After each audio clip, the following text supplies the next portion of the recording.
Welcome everyone to the latest episode of Hotel Tech Unwrapped, brought to you by IMS. The purpose of this podcast is to simplify hospitality technology to empower decision makers generate the greatest return on their technology investment. My name is Denis Ahern.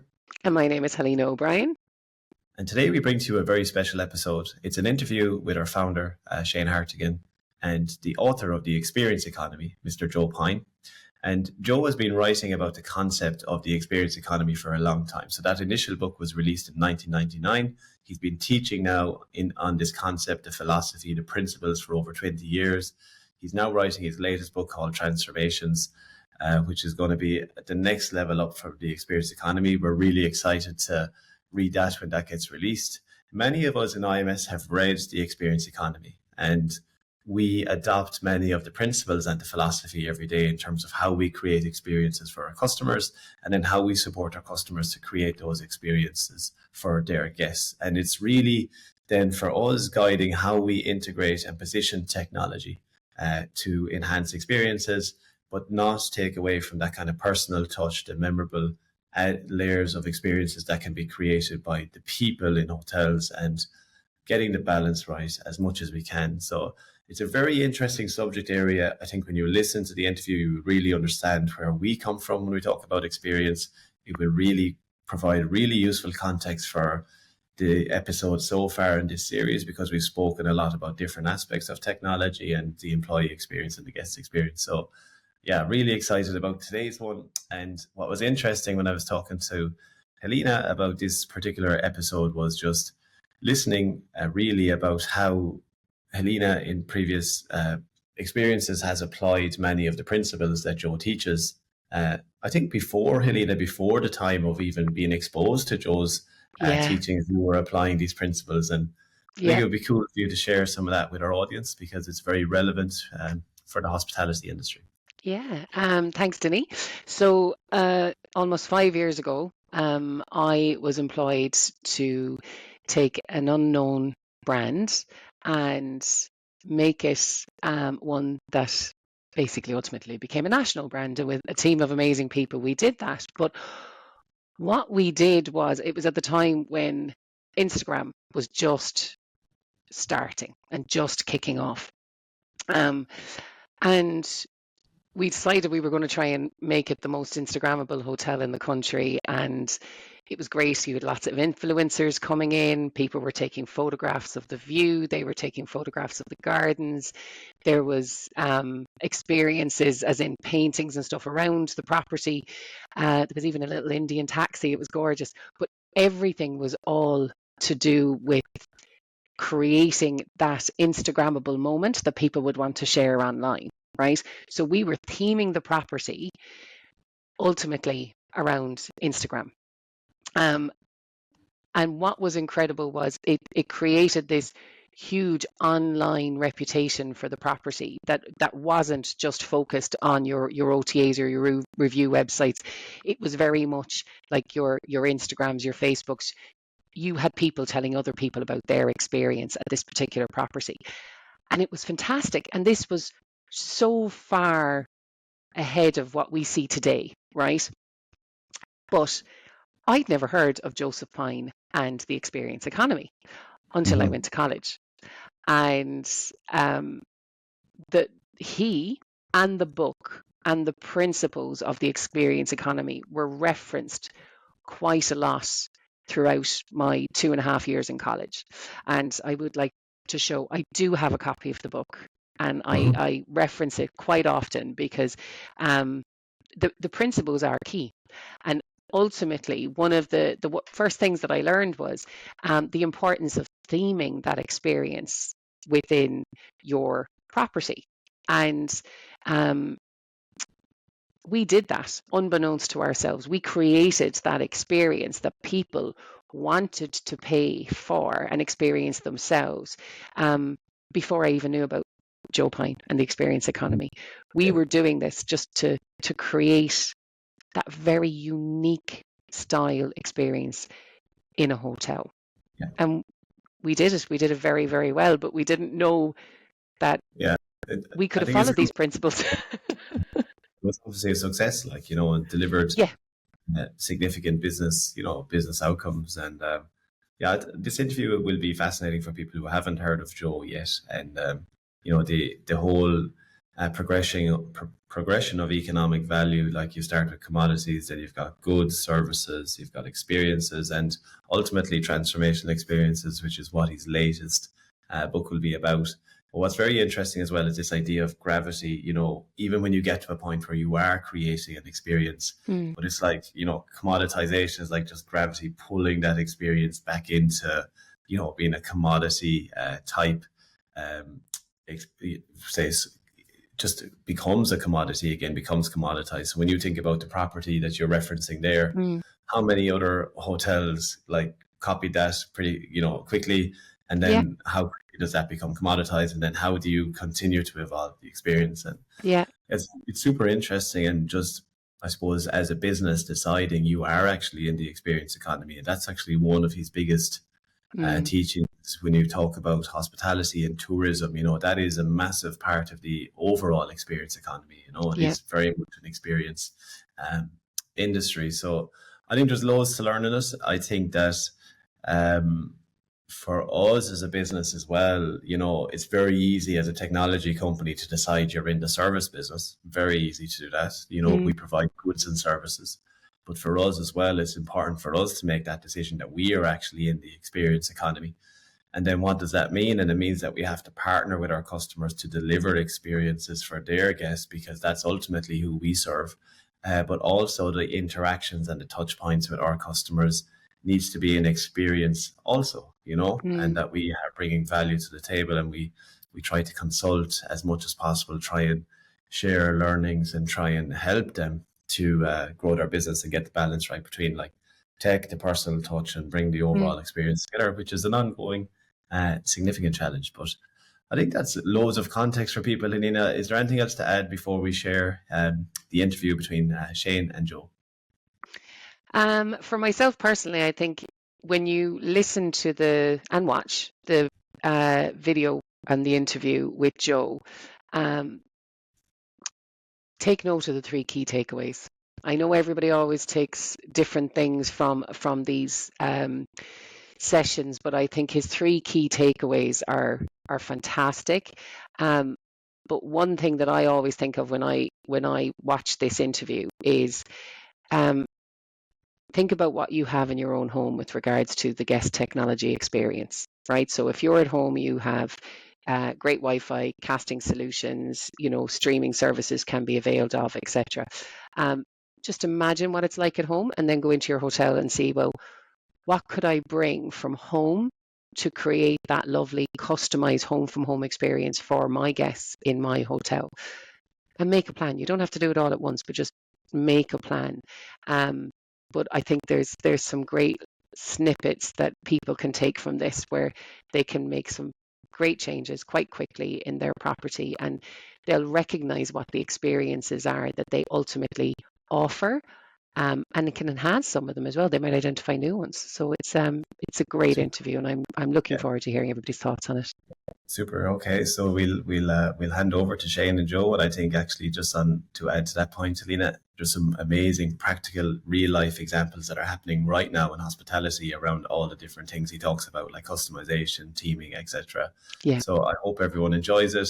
It's part of what our philosophy in IMS every day. We reference this an awful lot. We go back and watch the content on a regular basis. We're looking forward to Joe's new book, etc. So hope everyone enjoys it. And series one has been super enjoyable for both me and Helena. Thanks for all the feedback and engagement, and we look forward to continuing the journey in series two.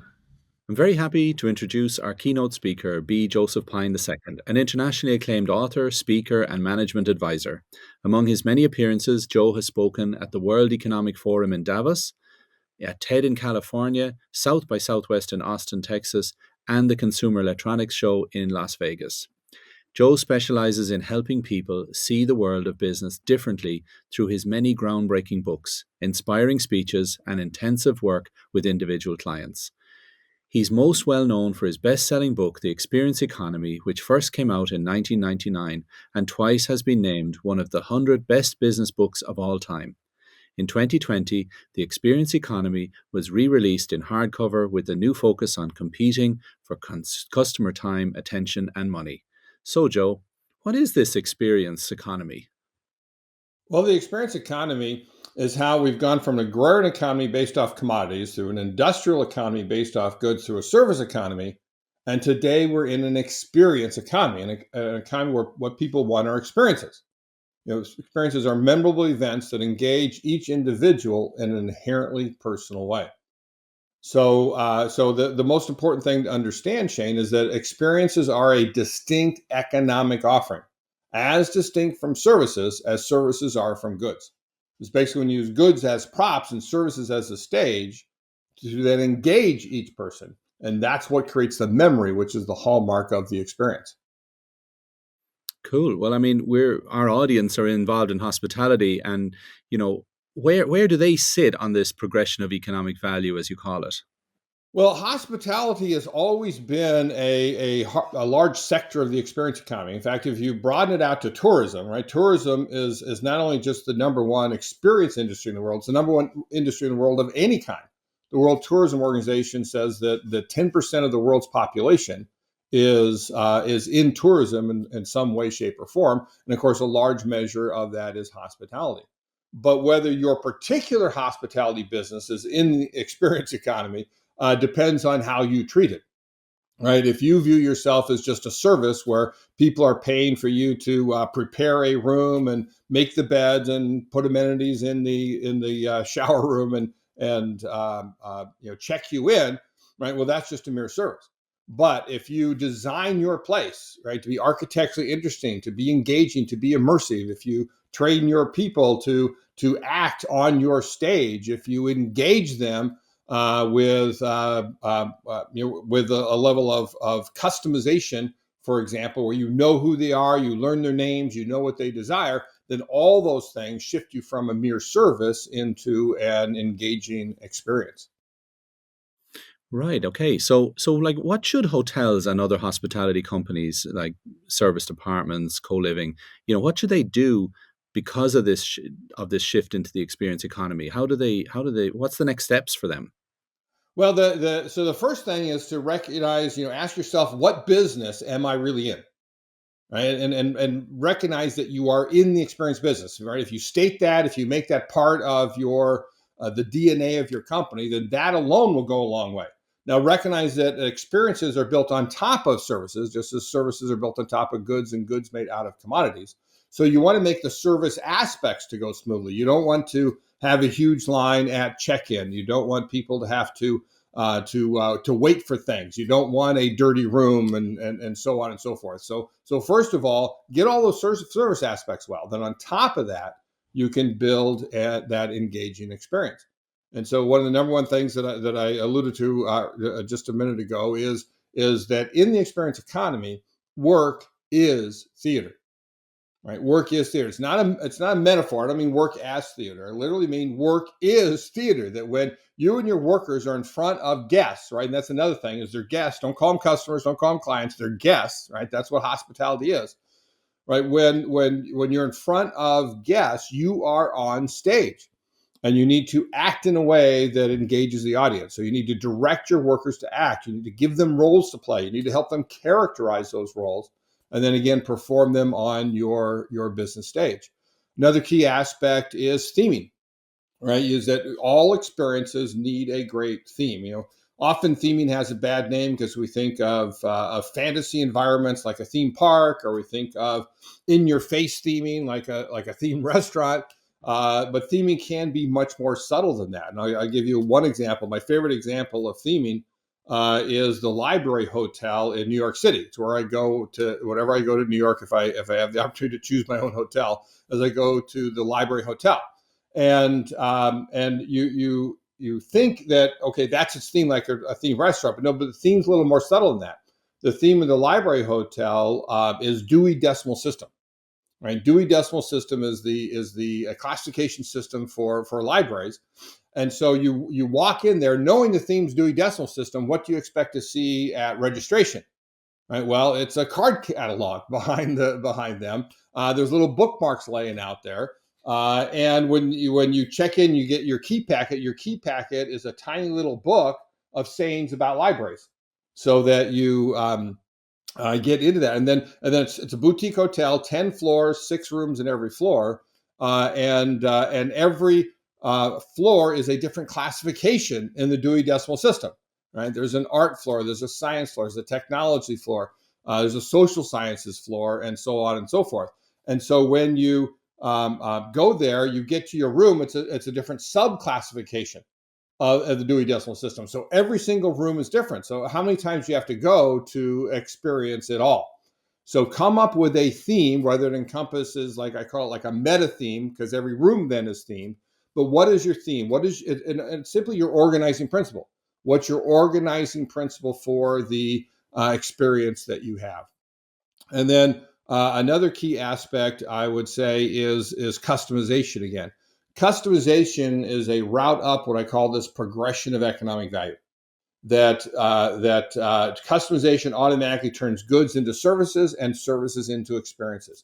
So if you customize your experiences for each individual person and try and get to know them, particularly if you're looking for people to come back time and time again, then you want to remember what they prefer. The Ritz-Carlton is one of the best hotels in the world at that, where every employee has a guest preference pad where a guest expresses a preference for anything. They provide it, of course, but then they write it down on the pad that gets typed up and becomes part of their database. And then when you check into a hotel, they download the database and they know exactly what you want. So if you go to Ritz-Carlton Hotel in one city and because of allergies, you ask for hypoallergenic pillows, housekeeping will dutifully bring them up to your room. They'll write that down on the pad, right? That night it gets typed up. The next time you go to Ritz-Carlton Hotel, anywhere in the world, you've never even been there before, hypoallergenic pillows will be on your bed before you arrive, right? They want it to be prescient, right? But without you even have to ask. So if you can even not just sense and respond to individual needs, but anticipate and provide those needs, and you can create that wow and mystic experience that Ritz-Carlton does so effectively.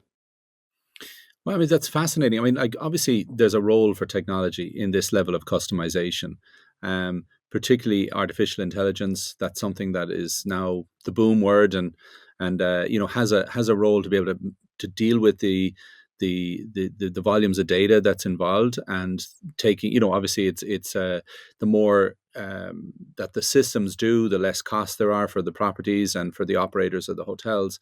But where do you see the technology playing a role? How effective is it, and particularly artificial intelligence? Well, I think that technology is huge, of course, in the customization aspect, right? You need a way of understanding, of storing that data, of you remembering it and bringing it to play in your operations. AI can be obviously a great way of analyzing that data and understanding what it is that people want, to be able to make connections from different things.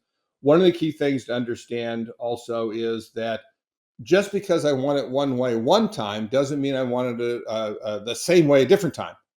So we need to not customize, but to the individual person, but to the market that individual is in at this moment in time, the mode that they're in, right? So if they're in work mode, you want to look at them in one way. If they're in vacation mode, another way.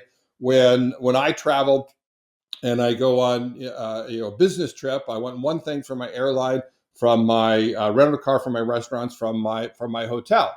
But if I go, if I bring my wife along with me, right, all those things change. If we're on a vacation as opposed to business, they changed again. You need to understand that, and AI can be a great way to be able to do that. And then there's also how do you really get to know exactly what to want, particularly on things in the moment, right? It's one thing to be able to say, I'm going to put hypoallergenic pillows before you arrive, but when you're right there in the moment, what is it that you might want? And the best I've seen at doing this in creating what I call a genius platform, right? So a genius platform is one that scoops up all the data exhaust from a number of different smart products, from what's going on, and really understands that, puts it in a cloud where you can analyze it and then be able to react in the very moment. So the best at that in greater hospitality is, in fact, Carnival Corporation with their Ocean Medallion program, right? Their medallion class cruises that they have on Princess. where they give every individual an IoT device that you see here. So every guest has this and allows them to know who they are. The crew members, they have a tablet that when you get near them with your medallion, up pops your name and your image, so they know who you are. They can greet you by name. They know what you've been doing. They create a mass customized itinerary, because here, they're with you for 3 days, 7 days, 2 weeks, whatever it might be. And they have an itinerary, and then they learn what are the things that you like? Often using time as a proxy. If you spend more time in a particular experience than other people, you will tend to like that more. Obviously, you can review and rate things as well. And so they can then extend personal experience invitations to be able to say, we think you'll like this. They even can know things like when you're on the pool deck with your kids, your favorite drink is an iced tea with no lemon. When you're in the bar with your buddies, it's a mojito. And when you're restaurant with your spouse, it's a glass of Shiraz. Right? Understand the market that we're in. And that's where we need to go. Every hospitality company, every hotel needs to have some sort of way of understanding customers and identifying who they are, and then be able to sense and respond and also anticipate. You don't always have to give them an IoT device on a cruise where you don't always have your phone with you in the pool and that sort of thing. And it makes sense to have that particular type of device because there's different connections and so forth when you're out in the middle of the ocean. But your phone can be used for that. Your key card can be an identifier for people. They're carrying something around that says who they are, that you're a guest, and you ought to be able to use that technology to be able to give them exactly what they want at this moment in time. And of course, I think the TV in the room is another aspect of that, right? That itself should be a genius platform where it should have, when I click on the TV, it should have one channel, right? Not 500 channels, not all these different things. It should have one channel, the channel of what I want to watch right now. Right now, obviously, that's an ideal, that's a goal, but that's the direction we need to get to, where I got that one channel of this is exactly what I want to watch right now. I mean, just to kind of pull it back to some basics, because, the audience here may not be familiar with the various steps and the history of how, the economic value that has been and how it has grown and how it has moved. So the commodity side of the coin and the various different goods and services and where, we've seen services improve in efficiency and speed and so forth at a cost to an experience. Maybe the experience originally was, well, I wanted that, but now everybody's doing it like that, and it just becomes commoditized. So maybe just to give a little bit of background just on that, I think it's a fascinating, and I know that you wrote about this in the Experience Economy in your book years ago now. I don't even want to think how many years now ago, Joe, that was, but ultimately it's true and valid to this day in even, in a world of AI, in a world of mass customization. So maybe just to give us a little bit about that. Well, my co-author and I, we didn't identify a fad, right? We identified a fundamental change in the very fabric of the economy. And that change is continuing on. Back when we first started talking about it in the late 90s, we used to have to argue with people that was going on and show data and show that this was happening. Right now, usually I just say it and people get it, right? Because they understand in your own life, right? Look at your own life and the experience that you go. Think about going to a Starbucks, right, or other sort of company, a coffee company for a cup of coffee, right? Coffee at its core is a commodity. It's beans that you grow out of the ground. And if you look at what farmers get for coffee, like every commodity goes up and down, over time. Sometimes it's a high cost. Sometimes you get beaten down, depending on the market. But in general, if you when you buy a cup of coffee, it has about 2 or 3 U.S. cents of beans worth in it, right? That's what a cup of coffee is. If you're a farmer, you get 2 or 3 cents. If you take those beans and you grind them, roast them, package them, put them into a grocery store, then you get 5, 10, 15 cents per cup of coffee. If you perform the service of actually brewing them for a customer in a vending machine, a corner diner, a bodega, a kiosk, a 7-Eleven somewhere, now you get 50 cents, $1, $1.50 or $2 per cup of coffee. But surround the brewing of that coffee with the ambiance and theater of a Starbucks, right? And now how much are you paying? $3, $4, $5, sometimes $6 or $7 for a cup of coffee that only has 2 or 3 cents worth of beans in it. right? That's the progression of economic value. And if you as a company don't understand that and don't progress on that, then you will be commoditized, right? And then the price that you can get, the value that you create for your customers, right, goes down relative to others. And you become a basic commodity where they're looking on all the travel websites saying, what's the cheapest? What's the cheapest? What's the cheapest, right? Commoditization is price, price, price. And you want to get out of that commoditization trap. You want to lift yourself up by staging these experiences. That again starts with understanding that you are in the experience business. I mentioned one of the things that we wrote back in 1999 that probably got some of the most attention because people thought we were crazy was that we said that if you're in the experience business, you should be charging admission. That's how you should create your value, right? Because you are what you charge for. If you charge for undifferentiated stuff, you're in the commodities business. If you charge for tangible things, you're in the goods business. If you charge for the activities your people perform, you're in the service business. And that's frankly where most hotels are. But if you charge for the time your customers spend with you, right, then you're economically in the experience business. Even Starbucks gives away the experience in order to better sell the coffee goods that they have in the store. But it's charging for time that marks that. So we said that in the future, restaurants and retailers and manufacturers and others would charge admission for the experience, and that's exactly what's happened over the last 20 years. In many, many cases, not nearly as far as it needs to get to. So in hotels, you're already charging people a daily rate, right? A rack rate. And now, again, it's a mental exercise. You need to convert that from saying, well, that rack rate is based on the services that we do, to say that rack rate is based on the experience that our customers have, right? That's treated as an admission fee. And if you treat it as an admission fee, then again, you're much more likely to create an experience that is worth having, that people will want to have and be willing to pay for. So, Joe, I mean, to define what is an experience from an academic perspective, an experience to me, it's when it invokes my smells, the light, the feelings I have, and experiences come from inside me.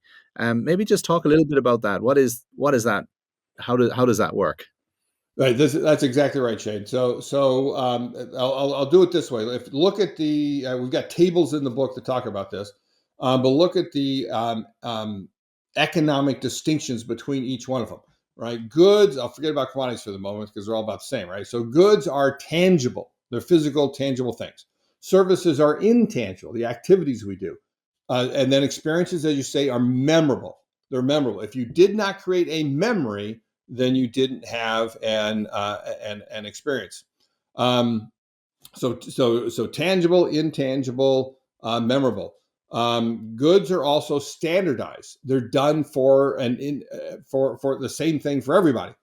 Services are customized, right, by the very nature that you're doing them for an individual person. You're cleaning my clothes. You are making my meal, and so forth. But experiences are inherently personal, right? That's what you say, is that no two people have the same experience, even if in the same place at the same time, because the experience happens inside of them. It's our reaction to the events that are staged outside of us. So you need to reach inside of people and engage them and create that experience within them. And finally, goods are inventoried after production. Services are delivered on demand when the customer says this is what they want. But experiences are revealed over a duration of time. And again, time is key. So that's where another aspect of theater comes in, which is dramatic structure, is that you need a dramatic structure for your experience. You can think of it as basically as you want to rise up to a climax and come back down again. And that's what dramatic structure is. One of the best ways that I like to think about it is that it is 5E model, that is enticing, entering, engaging, exiting, and extending. Right. So think about your experience over the entire stay, as well as for each individual day, having this 5-phase format. So you do entice people to want to come to your place to begin with. What happens on entering? What's the first thing that happens? And Ritz-Carlton's, for example, the main job of the doorman out front is not to get your bags in, because often people want to take their own bags anyway. It's to learn your name. right? So learn your name. So after you go through the doors, they radio ahead. And if you've been to the property before, you get toward the front desk, they welcome you by name, right? Welcome, Mr. Pine. We're glad to have you with us again, right? That's the entering experience. Like, wow, how they knew who I was. And then it's engaging. How do you engage them over the duration of that experience? And then exiting. What's the last thing that happened, right? So many hotels now are so focused on automatic checkout, right? Is that you automate the checkout process as well as the check-in process. Well, guess what? You just eliminate 2 whole phases of the experience. You've lost the human-to-human connection, right? We don't tend to engage with technology nearly as much as we do with humans. So yes, we use the technology to support the humans in what they do, like welcoming you by name, right? Instead of thinking about let's automate them, let's lower our costs. That's the commoditization mindset, right? So it's about that time, and then extending is what do you do after they leave? You send them an email of your of their bill, right? Well, again, that's good technology, but that's not very engaging. What do you want to do for them that encourages them to come back, encourages them to tell other people about it, and so forth, right? That's what you want to do. If I could sum it up, is think of services as time well saved. Time well saved. You're saving my time. Well, why do people want their time saved? So they can spend it on experiences. And experiences provide time well spent, right? That they value the time that they spend with you. They're willing to pay you for the time that they spend with you. So the service aspects, again, yes, those service aspects you want to be time well saved. But then how do you make the entire experience time well spent? And that sort of definitionally, that is what the experience is all about. And ultimately to create a memory, to Yes. create memories. So, I mean, innovation, right?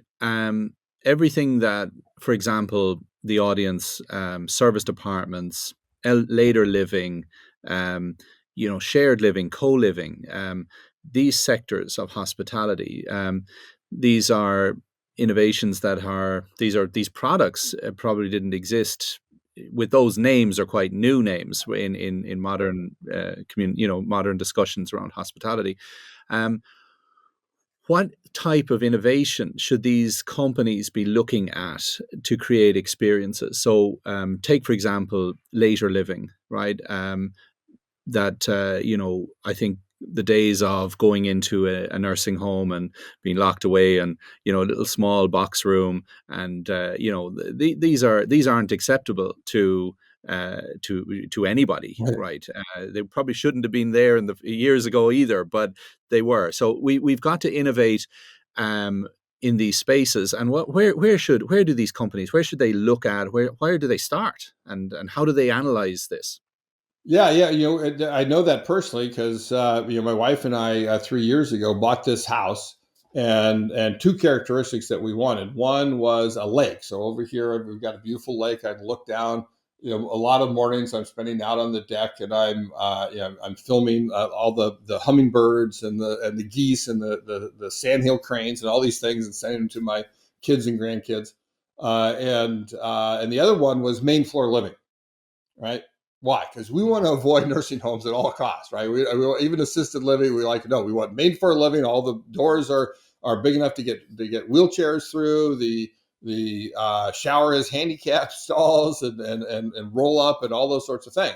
Because we'd like to avoid that, if at all possible, and largely because they have such a lousy reputation. But you'd like to, be in your own home. So there's things then that senior living and nursing homes and assisted living, all those can do, and it's the same principles that we've talked about doing, is understanding what is the theme of your experience, what's your organizing principle for what you're trying to do, how do you get to know each individual person on a basis where and particularly where they're living with you, right, for an extended period of time.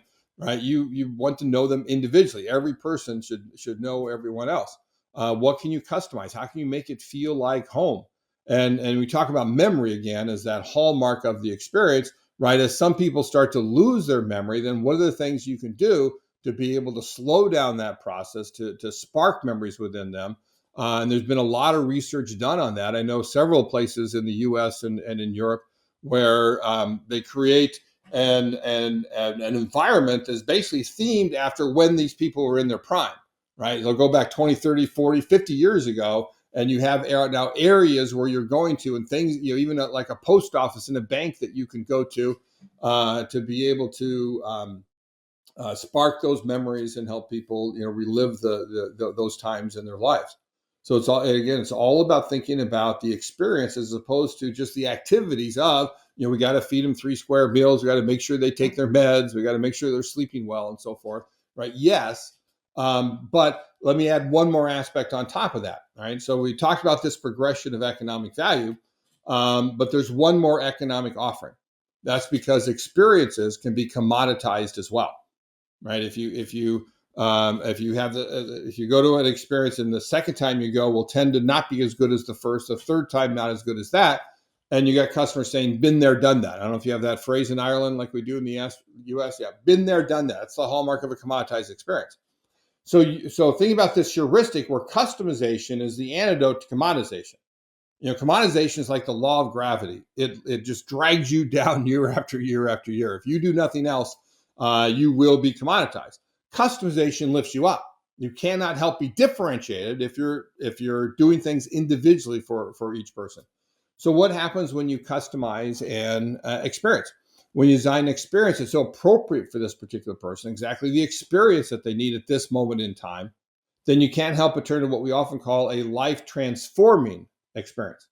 In other words, an experience that changes us in some way, right? So that I call a transformation. A transformation is the fifth and final economic offering in this progression of economic value. We're now using experiences as the raw material to guide people to change, in particular to help them achieve their aspirations. And when you get into any aspect of healthcare, like senior living and that, right, you're really in the transformation business now, right? Your goal is to not just provide a subsistence level of living, but to be able to help people have health and well-being is what it's about. And that's a transformation view. So you think about how do you understand each individual's aspirations? How do you design a set of experiences, help them achieve those aspirations? And then how do you ensure that is achieved through time? That's what transformations are about. So again, they apply there. They also apply, Shane, to general travel. One of the biggest growing sectors of hospitality is in fact transformative travel. That people are looking to achieve aspirations when they're on the road, when they're traveling. Because when we get out of our normal daily quotidian lives is when we are in fact most open to change. So one of the things that greater hospitality needs to look at also is how to provide ways for our guests, right, to actually transform while they are here, or at least set up for that transformation. And I think that's a key thing that they need to understand. Spas have known that for a while, but everybody needs to think about that transformational level of economic value, not just the experience level. Where it's really, I talk about time well saved services, time well spent experiences. Transformations are time well invested, right? That the people are investing their time with you to help them be a better person, to help them have more health and well-being, to be wealthier, to be healthy, wealthy, and wise is a way to think about it over time. Right. I mean, I suppose, Joe, when you look back, I mean, I remember a time when you used to ring up a travel agent to book a flight for you, and and you talk to them and they'd look up a system we call Gulliver, which is, well, I don't know what they call it in the States, but it was you would look up and they'd look at the different connecting flights and various things. And, it was a bit of a process to do. I mean, all of this now has been replaced by apps. Someone just loads an app. It's super efficient. You don't have to talk to anybody. There's still in the hospitality space this element of interaction at the reception, queuing. And it's the time when you're, you might be jet lagged, you might be tired, and you've arrived. I mean, your surname isn't very difficult to spell, but, you could call out a name that might be, difficult, and they ask you to repeat it 6 or 7 times. And you're like, just give me my room, So ultimately that's an experience which is, a negative experience, right? But it is sometimes seen as, well, I have that first touch with the guest, but a guest that really isn't in the mood for a first touch at that stage, Right. And it's so, I think we're kind of moving towards a situation where you've got a digital guest journey where people are, getting their key automatically and so forth. So and being able to check themselves in, and it prompting them to do the next step, and then customizing the temperature in the room, for example, the ambiance of the room. You know, that you talked about that mode that you were in if you were on a holiday or you're at work. Right. You know, that there would be your drink of choice. I think when you were over in Dublin, we had a whiskey sour while we had some steaks. So and it wouldn't it be great that we can go to the next to a venue and they say, hey Shane, hi Joe, are you going to have another whiskey sour? Or, they know the way that we like the steaks cooked. They know the type of cigars that you like and so forth. So, and, but we can get that customization in the experience, which is great. But there's also then at the same time, the dichotomy of it's all going to be done through an app probably, and I don't want to talk to anybody. So, and those old days where you mentioned about the concierge finding out your name and then radioing it ahead.